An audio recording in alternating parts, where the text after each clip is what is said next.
오늘은 히브리서의 마지막 시간입니다.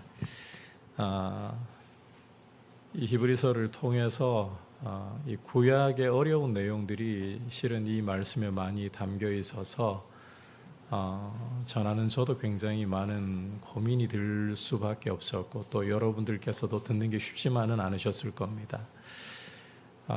이렇게 말씀을 듣고 난 후에 그냥 넘어가시기보다 이 말씀을 다시 한번 좀 곰곰이 곱씹어 보시는 것이 제 개인적으로는 그렇습니다. 저는 이 히브리서를 읽고 또 그 묵상을 하면서 믿음이 단단해지는데 굉장히 큰 도움을 받았던 것 같아요. 그래서 여러분께도 이 말씀을 강해를 했기 때문만이 아니라 여러분의 믿음을 위해서라도 잘 좀 곱씹고 그러시면 이 구약과 신약 전체에 대한 이해가 굉장히 풍성해지는 성경입니다. 그래서 큰 유익이 되셨으면 좋겠습니다. 오늘 말씀은 이제 히브리서를 마무리하면서 지난 시간에 이어서 삶의 예배를 하나님 앞에 어떻게 드릴 것인가, 이 부분을 계속해서 다루고 있는 내용입니다.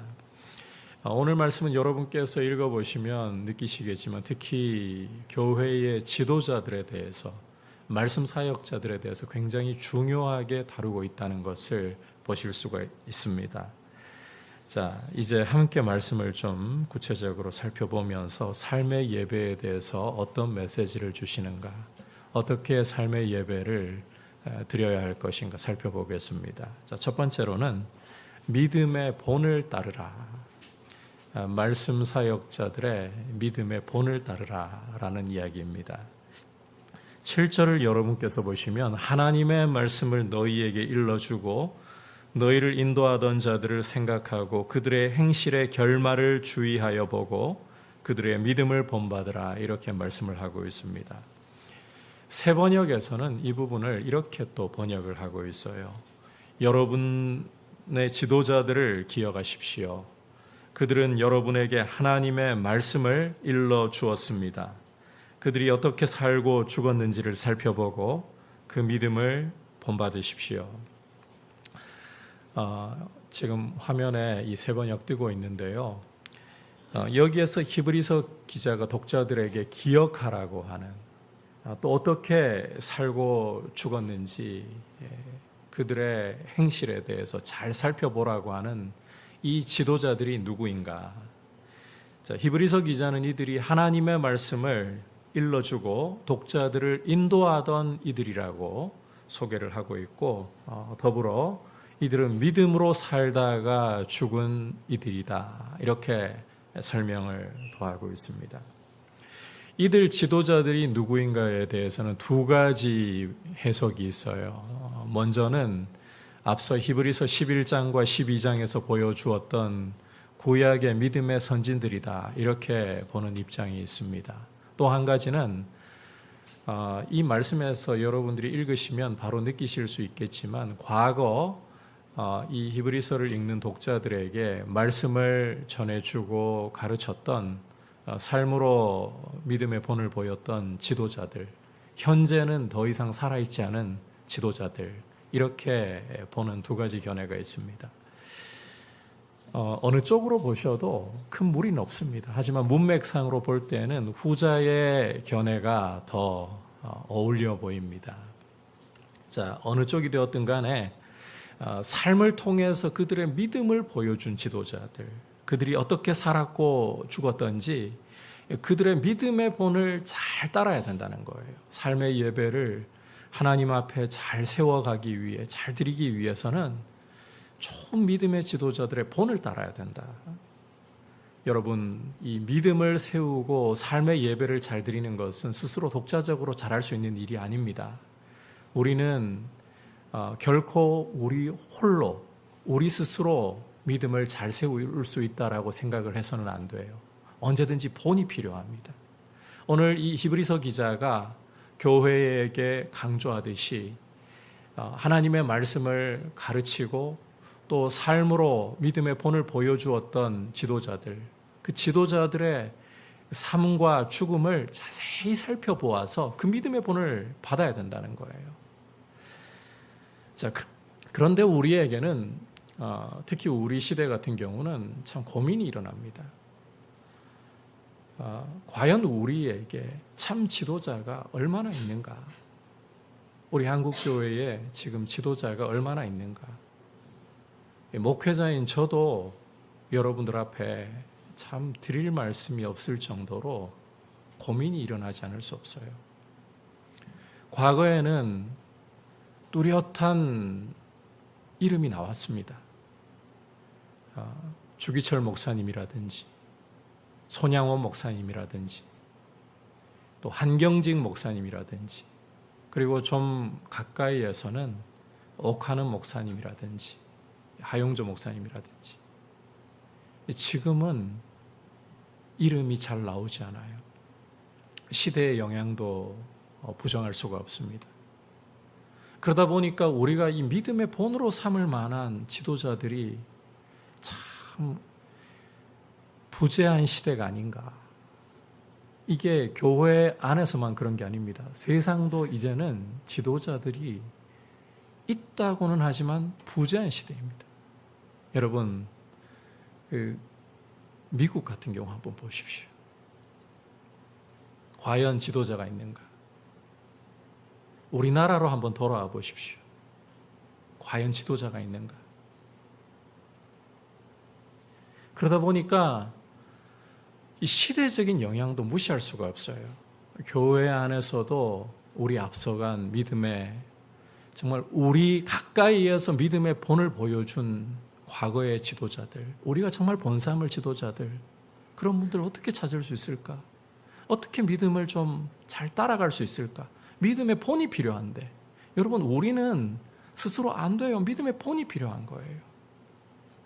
그래서 이제 우리가 생각할 수 있는 부분은, 새 가족의 경우는 믿음의 지도자들 그러면 더더욱 멀어요. 그러니까 우리가 생각할 수 있는 좋은 믿음의 지도자의 본이 바로 성경을 통해서 보여주는 믿음의 선진들. 그리고 이제는 이 시대에 한 가지 장점이 있다면, 이게 부정적인 면도 만만치 않습니다만 미디어의 발달로 인해서 조금만 신경 써서 찾아본다면 좋은 믿음의 본을 보인 분들, 그리고 또 기독 매체를 통해서 새롭게 하소서라든지 날마다 기쁘게 같은 그런 프로그램들을 통해서 좋은 믿음의 본들을 여러분께서 보실 수가 있어요. 그러한 본들을 찾으려고 하셔야 돼요. 소위 멘토를 통해서 믿음의 본을 받으려고 하셔야 되는 거예요. 이 영적인 이 본을 받을 수 있는 멘토가 있느냐 없느냐, 이 신앙생활에 너무너무 중요한 부분입니다. 영적인 멘토를 찾으려 하셔야 돼요. 자, 그런데 그보다 더 좋은 길이 있습니다. 참 히브리서 기자가 이러한 부분까지 스스로 내다보지는 못했을 것이지만 성령의 영감 안에서 이러한 부분까지 말씀을 하고 있어요. 어떤 더 좋은 부분이냐? 8절 우리 한 목소리로 읽어보겠습니다. 시작. 예수 그리스도는 어제나 오늘이나 영원토록 동일하시니라. 자, 여러분, 갑자기 히브리서 기자가 왜 예수님 이야기를 할까요? 예수 그리스도는 어제나 오늘이나 영원토록 동일하시니라. 이 이야기를 갑자기 왜 꺼내는 걸까요? 좋은 믿음의 본을 보여주었던 말씀 지도자들을 살펴서 그들의 믿음을 본받으라, 이 이야기하다가 갑자기 예수님 이야기를 하는 이유가 있습니다. 여러분, 아무리 사람이 좋은 믿음의 본을 보일 수 있다 해도 사람은 사람에 불과합니다. 사람은 풀과 같고 그 영화라는 것이 풀의 꽃과 같을 뿐이에요. 잠시 있다가 사라지는 안개와 같은 존재예요. 그래서 우리 곁에 좋은 믿음의 지도자들, 말씀으로 인도하던 좋은 지도자들을 볼 수도 있지만 못 볼 때도 있어요. 그럴 때에 어제나 오늘이나 영원토록 동일하신 우리의 진정한 믿음의 지도자, 예수 그리스도는 우리 믿음의 창시자이자 완성자라고 12장에서 말씀을 했잖아요. 우리에게 참된 믿음의 본이 무엇인가를 완전하게 보여주실 수 있는 분은 말씀이 육신이 되신 예수 그리스도, 그분밖에 없는 거예요.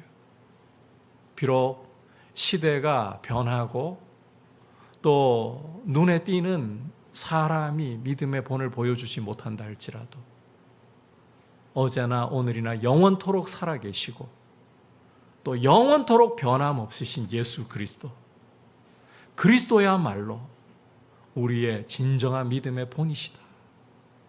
그리고 그리스도께서는 하늘 보좌 우편에 계시지만 성령으로 찾아오셔서 우리와 함께 하시면서 우리를 모든 진리 가운데로 인도하시고 우리를 가르치고 계시기 때문에 여러분, 우리의 마음을 주님께로 향하고 주님 닮기 원합니다. 주님을 따라가기 원합니다. 그럴 때에 우리의 믿음을 주님이 이끌어 가시고 우리의 믿음을 주님이 원하시는, 기뻐하시는 모습으로 빚어가실 줄 믿습니다. 우리에게는 잠시 있다가 사라질 수 있는, 그리고 언제든지 흔들리고 또 변질될 수 있는 인생이 아니라 영원토록 살아계시고 보좌 우편에서 우리를 위해 간구하시고 성령으로 우리와 함께 하시는 영원한 지도자이신 예수 그리스도, 그리스도께서 계십니다. 그래서 그런 마음이 들어요. 저만 해도 저보다 더 연배가 높으신 분들은 뭐 두말할 것 없지만 저만 해도 굉장한 아쉬움이 있어요. 제가 대학생 쪽에 실은 지나가면 그림자도 밟기 힘든 어른 참 존경하고 있어요. 저는 작고하신 김덕신 목사님, 그런 분을 뵈면서 참 저런 분을 본받고 싶다. 가까이에서 뵌 건 아니기 때문에 그건 너무 크게 느껴져가지고 지나가셔도 조심스럽게 인사하고 목사님께 말 한번 못 붙여보고 그냥 쓱 지나가는 수준. 목사님하고 대화한 딱 한 번은 신대원 입학한다고 이제 교역자실에 불려가가지고 목사님 물으시더라고요. 그래, 어떻게 신학교에 가려고 합니까? 웃으시면서 물으시더라고요. 그래서 주님이 부르셔서 갑니다. 이 대답한 게 다예요. 그분과의 대화는 그게 전부예요. 그런데 참 본받고 싶고 그런 어른을 뵐 수 있었다는 게 참 복이었던 것 같아요. 그래서 지금 이 시대에 그런 어른들을 참 여러분들 보실 수 있다면 너무 좋겠다. 솔직한 마음은 그래요. 정말 그런 좋은 지도자들을 가까이에서 눈으로 볼 수 있으면 그분들의 어떤 말씀과 행실들을 좀 볼 수 있으면 너무 좋겠다. 그런 본이 사라진 우리 한국 교회가 너무 답답한 현실. 그런 본이 필요해요. 그러나 사사시대 같은 경우도, 사무엘 같은 경우도 그런 본이 없었잖아요. 주변에 엘리 제사장 같이 90세가 넘어가면서 인생의 아름다운 흔적이 아니라 눈이 흐려지고 하나님 말씀을 분별 못하는 그런 참 답답한 제사장, 게다가 그 두 아들들은 하나님의 제사를 멸시하고 심지어 성막을 수종드는 여인들을 건드리기까지 하는 그런 시궁창 속에서도 사무엘이 하나님이 함께 하시니까 그 말이 한마디도 땅에 떨어지지 않는 위대한 지도자로 세워졌던 것처럼 여러분, 이왕이면 참 그런 본을 보실 수 있는 지도자를 보셨으면 좋겠다. 직접은 아니더라도 여러분이 그런 과거의 지도자들, 여기 지금 본받으라, 이 과거의 지도자들 이야기하고 있습니다. 그런 흔적들을 찾으려고 애쓰셨으면 좋겠어요. 그리고 무엇보다 우리와 함께 하시는 영원하신 그리스도, 예수 그리스도를 주님 닮기 원합니다. 주님의 그 십자가와 그 부활의 능력을 표대를 향해 내가 달려가면서 그 십자가와 부활의 능력을 사도 바울처럼 내가 알기 원합니다. 이러한 모습으로 믿음의 본을 따라가려고 하는, 우리 스스로 가면 망가집니다. 좋은 믿음의 본을 따라가려고 하는 여러분들 되시기를 축복합니다. 아울러 이와 같은 과정에서요, 주의해야 할 점이 있어요. 9절 함께 읽어보겠습니다. 시작. 여러 가지 다른 교훈에 끌리지 말라. 마음은 은혜로서 굳게 함이 아름답고 음식으로서 할 것이 아니니 음식으로 말미암아 행한 자는 유익을 얻지 못하였느니라. 자, 히브리서 기자는 거룩한 삶의 예배를 세워가면서 믿음의 본을 받는 이 적극적인 길을 가면서 동시에 부정적인 면도 이야기합니다. 다른 교훈에 끌리지 말라는 거예요. 다른 교훈에. 여기에서 말씀하고 있는 다른 교훈은 여러분이 문맥을 보시면 음식과 관련되어 있는 것인데, 여기 음식이라는 것은 단순한 일반 음식을 가리키는 게 아니고 율법 아래 제사 제도와 관련된 음식을 가리키고 있습니다. 구약 율법이 규정하는 음식 규례, 이걸 이야기하고 있는 거예요. 자, 여러분께서 말씀 다시 보시면 마음은 은혜로서 굳게 해야지 음식으로 할 것이 아니다. 여러분, 은혜하고 일반 음식은 대조될 필요가 없는 일입니다. 우리가 먹는 음식, 마가복음 여러분 읽어보시면 주님이 다 깨끗하다고 선언을 하셨어요. 믿음으로 받으면 부정한 음식이 하나도 없어요. 구약시대에 못 먹던 오징어 먹어도 문제 없어요. 문어 맛있죠? 구약시대 못 먹었어요. 그런데 믿음으로 다 먹어도 돼요. 깨끗해졌어요. 그러니까 이 은혜에 대조되는 게 그냥 음식이 아니라는 거예요. 이건 구약 율법 아래에서 제사 제도와 관련된 이야기를 하고 있는 거예요. 히브리서 기자는 독자들이 예수님을 믿으면서 박해받고 있는 상황을 염두에 두고 있는 거예요. 그 상황 속에서 이들은 믿음이 흔들리고 유대교로 돌아가려고 한다 했잖아요. 그런 모형과 그림자에 지나지 않는 교훈에 마음 끌리지 말라는 거예요. 이들에게 가장 심각한 다른 교훈은 유대교였습니다. 지금 우리에게는 비성경적인 교훈이에요. 여러분, 여러분들의 영혼을 끌려고 하는 다른 교훈들이 넘쳐나고 있습니다. 카톡이라든지 유튜브를 통해서 참 잘 검색하셔야 돼요. 네이버 검색이라든지 이런 것 통해서 여러분들이 믿음을 알아보려고 할 때는 정말 조심해서 옳은 컨텐츠인지를 물어보시면서, 그렇게 확인하지 않잖아요. AI로는 절대 검색하지 마십시오. AI는 믿으시면 안 됩니다. 특히 믿음에서는 AI는 이 딥러닝을 통해 가지고 여러 가지 컨텐츠들을 그냥 종합하기 때문에 이단도 안 가립니다. 그래서 여러분께서 이 다른 교훈, 비성경적인 가르침에 흔들리지 않도록 정말 조심해야 된다.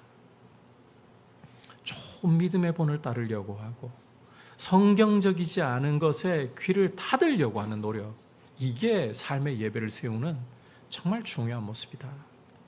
이제 두 번째로는 삶의 예배를 잘 드리기 위해서는 예수로 말미암아서 찬송과 선행을 드려야 한다. 예수로 말미암아 항상 찬송과 선행을 올려드려야 한다는 겁니다. 자, 10절을 여러분께서 보시면 히브리서 기자는 우리에게 제단이 있다라고 말씀하고 있습니다. 지금까지 히브리서의 내용을 우리가 이렇게 쭉 돌아보건대 우리 믿는 성도에게 있는 제단이라는 것은 바로 예수님이 달리신 십자가를 가리키고 있습니다. 십자가. 자, 그런데 장막에서 섬기는 자들, 다시 말해 구약 율법 아래에서 성막을 섬기던 제사장들, 그들은 우리가 가지고 있는 제단에서는 먹을 권한이 없다, 이런 말씀을 하고 있어요. 이게 무슨 뜻인가 하면 이 모형과 그림자에 불과한 제사 제도나 붙들고 있는 이들에게는 십자가가 주는 구원의 은혜를 결코 알 수 없다, 이런 뜻이에요. 다시 한번 설명합니다. 여러분, 우리에게 있는 제단이라는 것은 십자가를 말하는 것입니다.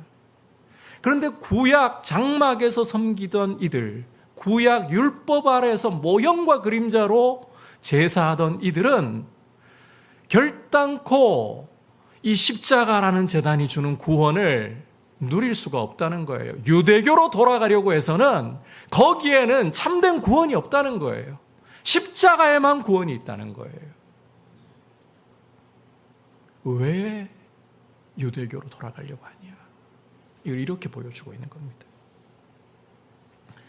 이어지는 11절부터는 이 부분을 좀 더 상세하게 이제 풀어서 설명을 하고 있어요. 이 과거 율법 아래서 드리던 제사의 경우는 대제사장이 속죄의 제물로 피를 성소에까지, 지성소에까지 가지고 갔다. 반면 남아있는 짐승의 육체는 진 바깥에, 이스라엘 진 바깥에 재버리는 곳에 가서 불살랐다. 이런 설명을 합니다. 자, 이것은 12절을 보시면 알 수 있지만 바로 예수님이, 장차 실체이신 예수님이 행하실 사역을 모형과 그림자로 보여준 거예요. 자, 실체이신 예수님께서는 자신의 피로서 하나님의 백성을 깨끗하게 하시기 위해, 거룩하게 하시기 위해 예루살렘 성문 밖에서 십자가에서 자신의 피를 흘려주셨다는 것입니다. 자신을 제물로 드리셨다는 거예요. 그러니까 예수님을 믿는 성도에게는 이와 같은 십자가라는 제단이 있고 이 제단으로부터 나오는 구원을 자신의 몫으로, 자신의 음식으로 누릴 수가 있는 것이다. 율법을 따라 드리는 제사 가지고서는, 짐승을 잡아 죽이는 제사 가지고서는 결코 구원이라는 음식을, 그 몫을 누릴 수가 없다. 따라서 이 놀라운 구원이라는 음식을, 이 은혜를 주는 십자가를 믿고 있는 우리 그리스도인들이 그러면 어떻게 구체적으로 삶의 예배를, 제사를 드려야 하느냐? 13절부터 16절까지 이렇게 말씀합니다. 같이 한 목소리로 읽어보겠습니다. 시작. 그런즉 우리도 그의 치욕을 짊어지고 영문 밖으로 그에게 나아가자. 우리가 여기에는 영구한 도성이 없으므로 장차 올 것을 찾나니 그러므로 우리는 예수로 말미암아 항상 찬송의 제사를 하나님께 드리자. 이는 그 이름을 증언하는 입술의 열매니라. 오직 선을 행함과 서로 나누어 주기를 잊지 말라. 하나님은 이 같은 제사를 기뻐하시느니라. 자, 지금 히브리서의 독자들은 유대교로 돌아갈까, 박해 때문에 유대교로 돌아갈까 흔들리고 있다고 하잖아요. 이들에게 히브리서 기자는 너희가 나아갈 곳은 예루살렘 성전이 아니다. 짐승 잡아서 죽이던 모형과 그림자로의 제사가 아니다. 아니, 너희는 성문 밖으로, 예루살렘 성문 밖으로 나가야 된다. 좀 더 구체적으로는 우리 주님이 죽임을 당하셨던 골고다의 십자가로 나아가야 된다. 예수님께로 나아가야 된다. 너희가 자꾸 가려고 하는 것은 저 옛 성전이 있고 율법에 묶여있는 구시대의 예루살렘 성이 아니라 우리 주님이 죽임 당하셨던 영문 밖으로, 예루살렘 밖으로 십자가로 가야 된다. 거기에서 참된 제사, 참된 예배가 있다. 오직 거기에서만, 십자가라는 제단에서만 죄사함이 있고 하나님과의 화목이 있고 자녀됨의 권세가 있다. 오직 십자가라는 제단에서만 흔들리지 않는 영원한 도성인 새 예루살렘, 하나님 나라를 기업으로 얻는 축복이 있다. 거기로 가야 된다. 영문 안으로, 예루살렘 안으로 가려고 하지 말라. 영문 밖으로가 그런 뜻이에요. 치욕을 지고 박해를 당할지라도, 조롱과 멸시를 당할지라도 그걸 지고 예수님 따라가야 된다는 거예요. 거기에 생명과 구원이 있다. 그리고 그 십자가 앞에서 두 가지 삶의 예배의 모습이 열매로 나타나야 되는데, 첫 번째는 항상 찬송의 제사를 드려야 된다. 여러분, 구원의 은혜에 따라오는 삶의 예배는 찬송이어야 돼요. 항상 찬송으로. 그래서 여러분께서 에베소서 1장을 보시면 사도 바울이 삼위 하나님께서 베풀어 주신 구원을 이야기하면서 성부 하나님께서 구원을 작정하시고 성자 예수님께서 십자가로 구원을 이루시고 성령 하나님께서 그 구원을 성도에게 믿음을 통해 적용시켜 주시는 이야기를 하면서 하나님의 찬송이 되게 하려 하심이라, 찬송을 이야기하는 거예요. 여러분께서 요한계시록 4장과 5장을 읽어보시면 하나님의 영광스러운 구원을 노래하면서 천군 천사들이, 24장로들이, 네 생물이, 만물이 찬송하는 모습을, 항상 찬송하는 모습을 그리고 있는 거예요. 여러분, 구원 얻은 성도는 삶에서 찬송이, 항상 찬송이 하나님 앞에 터져 나와야 합니다. 우리의 삶 속에 하나님을 찬송하는 제사의 모습이 있기를 바랍니다. 아울러 또 서로 나누어 주는 선행의 열매가 있어야 돼요. 그래서 이 찬송을 항상 드리자, 예배의 공동체의 예배로의 삶을 이야기하는 거죠. 교회의 특징은 예배가 되어야 된다는 거예요. 그리고 교회는 서로 나누어 주는 모습으로 선을 행하는 것이 이 삶의 예배를 드리는 데 있어서 굉장히 중요하다. 자, 이제 마지막으로 삶의 예배를 잘 세워가려면 이제 현재로 돌아옵니다. 말씀 전하는 사역자들을 순종하고 복종하면서 따라가라. 17절 함께 읽어보겠습니다. 시작. 너희를 인도하는 자들에게 순종하고 복종하라. 그들은 너희 영혼을 위하여 경성하기를 자신들이 청산할 자인 것 같이 하느니라.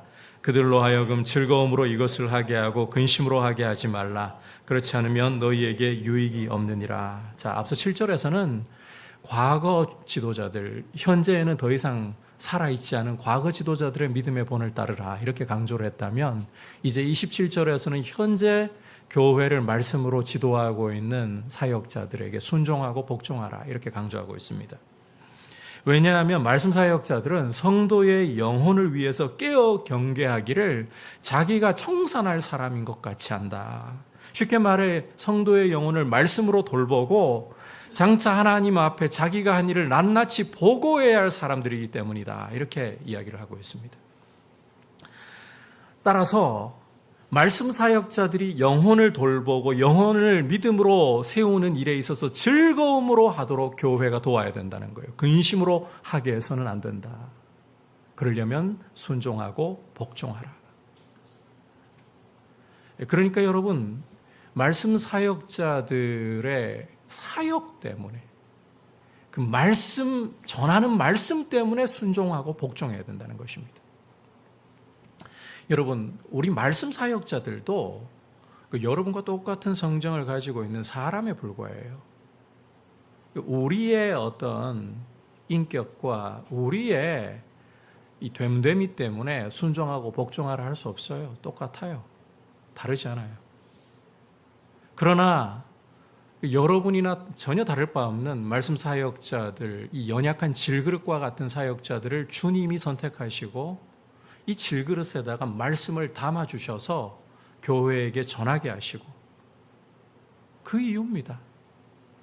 그래서 전하는 그 말씀 때문에, 성도를 돌아보는 그 사역 때문에 순종하고 복종하라. 근심으로 하게 하는 게 아니라 즐거움으로 그 일을 하게 하라. 여러분, 교회의 지도자들에게 순종하고 복종하는 것이 굉장히 중요합니다. 그래야 여러분들의 영혼에 유익이 있다라고 오늘 히브리서 기자는 말씀을 하고 있어요. 이야기 드렸죠. 똑같은 사람이라고. 그럼에도 불구하고 순종하고 복종하는 이유는 다른 데 있는 게 아닙니다. 그 안에 담겨 있는 말씀 때문에, 증거하는 그리스도 때문인 거예요. 이런 이야기가 있어요. 들어보신 분들은 들어보셨을 거예요. 예수님이 예루살렘에 입성하시는데 사람들이 호산나, 주의 이름으로 오시는 이여. 그런데 예수님을 등에 태운 나귀가 우쭐하면서 걸어가요. 지가 찬송받는 줄 알고. 누구 때문인가요? 나하기 때문이 아니라 나하기 위해 타고 계신 예수님 때문인 거죠. 우리 사역자들은 예수님 등에 모시고 가는 나귀와 같은 거예요. 우리가 찬송받거나 순종의 대상이 아닙니다. 예수 그리스도이십니다. 그분의 말씀 때문입니다. 여러분, 주님은 사람이라는 연약한 질그릇 통해서 일하기로, 우리 목회자들의 이 깨어지기 쉬운 인격임에도 불구하고 이런 인격을 통해서 주님의 교회를 세우시고, 이게 신비이죠. 신비. 모세 같은 사람도 그랬잖아요. 보낼 만한 자를 보내소서. 나중에 주님이 화내시죠. 가라. 누가 벙어리나 말 못하는 자, 못 듣는 자 다 만들었느냐? 누가 말하는 입을 만들었느냐? 내가 아니냐? 가라. 너는 시킨 대로 해라. 그래서 여러분, 사람 보고 순종하고 복종하는 게 아닙니다. 말씀 때문에 하는 겁니다. 그렇다고 해서 이 말씀을 여러분이 잘 이해하셔야 되는데, 강단에 서서 말씀을 전하고 가르치는 목회자가 엉터리로 말씀을 가르치고 말씀을 엉망으로 전하는데도 불구하고 여러분이 그것을 그대로 순종하라는 뜻이 아닙니다. 단언하건대 그것은 미련한 짓을 하는 것이고, 그럼에도 불구하고 그 말씀 그대로 받겠다, 그 미련한 짓을 하는 것이고 여러분의 영혼을 죽이는 짓을 하는 것입니다. 여러분, 분별해야 돼요. 에베소 교회, 소아시아 7교회 가운데 에베소 교회, 요한계시록 2장을 보시면 자칭 사도라 하는 자들이 교회 안에 들어왔습니다. 여러분, 교회사에서요, 사도라고 한다면 끝나는 겁니다. 실은 사도라고 한다면 예수 그리스도의 권위로 말씀을 전한다라는 뜻입니다. 그래서 사도는 계승이 되지 않습니다. 사도라고 하는 자가 교회에 들어왔어요. 그러면 그냥 껌뻑 넘어가 버릴 수 있습니다. 하지만 에베소 교회는 그들이 전하는 말씀을 들어보고 그들을 시험하고 분별해내었다라고 주님이 칭찬하십니다. 그렇게 해야 돼요. 베레아 회당에서는 사도 바울이 하나님의 말씀을 전할 때 그 회당의 사람들이 저 낯선 이가 랍비라고 불릴 만한 이가 와서 전하는 게 진짜 하나님 말씀대로인가? 그 때문에 믿는 자들이 많아졌다라고 하고 있어요. 여러분, 말씀 전하는 자들에게 순종하고 복종하라는 것은 그 전하는 말씀을 따라서예요. 전하는 말씀을 따라서. 그 전하는 말씀이 왜곡되고 이단적인데도 따라가라는 뜻이 아닙니다. 말씀을 제대로 전하기 위해 몸부림치고 애쓰고 있다면 순종해야 된다는 거예요. 저도 이 말씀 앞에서 히브리서 강해를 이제 마무리하면서 돌아봅니다. 지나온 16년 동안에 우리 민들레 교회를 목회하면서 주님 말씀을 바르게 전하기 위해 제 나름대로는 몸부림 좀 친 것 같아요. 주님 앞에서나 여러분 앞에서 이 부분은 제가 제 양심을 가지고 고백할 수 있을 것 같아요. 제 나름대로 몸부림친 것 같아요. 코로나 때는 허리가 좀 그것 때문에 망가지기도 해서 하루에 10시간 이상을 일부러 성경을 읽었어요. 요즘은 그만큼 못해요. 설교 준비도 해야 되고 또 그 PBS를 매일 또 해서 자료를 만들고, 그리고 또 여러분들에게 조금이라도 더 가까이 다가가기 위해서 독서도 해야 되고, 그러니까 뭐 평균 30장 정도 읽어요. 자랑으로 들렸다면 죄송합니다. 이 목회자가 30장 자랑이 아니죠, 실은. 기본이죠, 기본. 이래봐야 1년에 한 9독 정도밖에 안 나와요.